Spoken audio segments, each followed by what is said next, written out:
As the House Intelligence Committee hands the impeachment inquiry over to the Judiciary Committee, we're still learning new details that could have major implications on the investigation. Now, Democrats need to figure out if barreling toward the next phase is the right move or if they should slow down and continue to dig.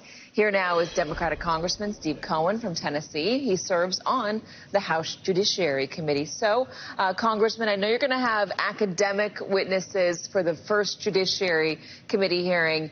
Are you going to have any fact witnesses? Are you going to want to hear from Rudy Giuliani if he does come up, or say there is some quick court ruling that allows other people to testify? Would that go to Intel or would it go to Judiciary? I don't think that's been determined, and I think Speaker Pelosi with Chairman Nadler and Chairman Schiff would make that decision.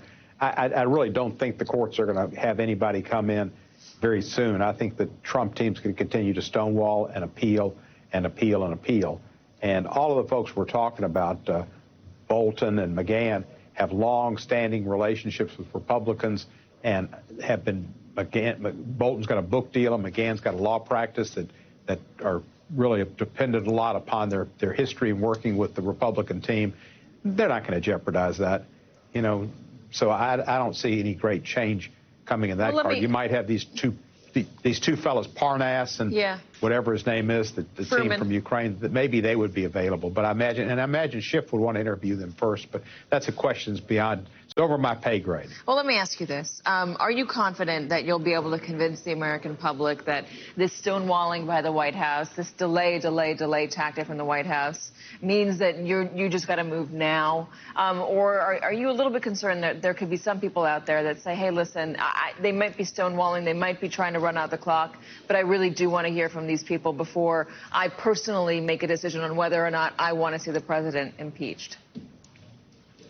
Well, I think there'll be some people there, but it's not going to be a great number. I think when you see the polls say 50% of the people want him impeached and removed from office, those people are going to support the Democrats. It's a big number, and they're going to support the Democrats. They're 43%, which is basically your Bush bottom line, that do not. But some of those people might be people that don't want him impeached and removed from office, but might not mind him being impeached and as a blemish and as a record, but don't want him removed. And then you got the other 7% that are obviously out there too. His only hope is to get all those, keep the 43, get the 7, because the 50 are gone. And obviously the 7 are if they're in a question spot, they're more likely, in my opinion, to lean against the president, because the president has been shown to have done a lot of harm. It's clear that he's abused his power. It's clear that he's tried to use his office to benefit himself politically and personally, which is not what he's in office to do. And it's jeopardized our national security, and it's subverted the Constitution. And people will see at least part of that, open-minded folks. And I think those 7% are probably the most open-minded of the group, not having kind of made a decision.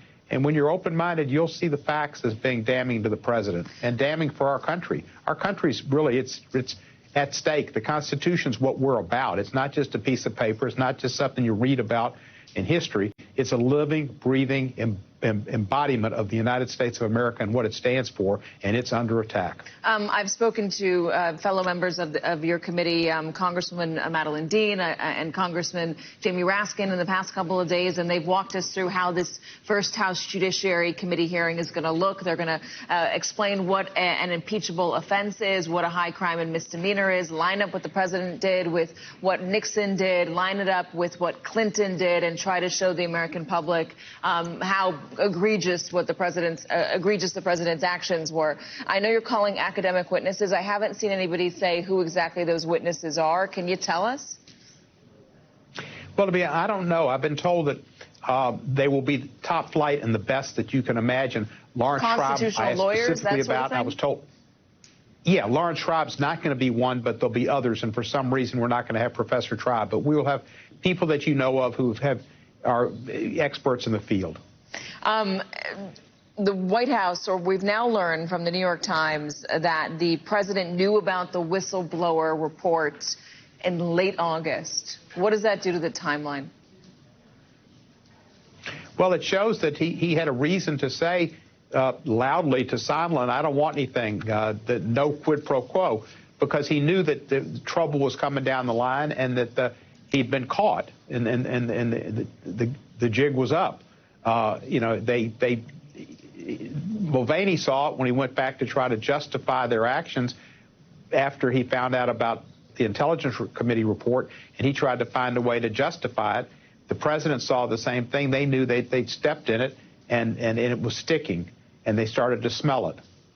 Congressman Steve Cohen. Congressman, happy Thanksgiving. Thank you very much for joining us. Happy Thanksgiving to you, Katie, and may your turkey smell better than my description. We're going to leave it there. Thank you very much.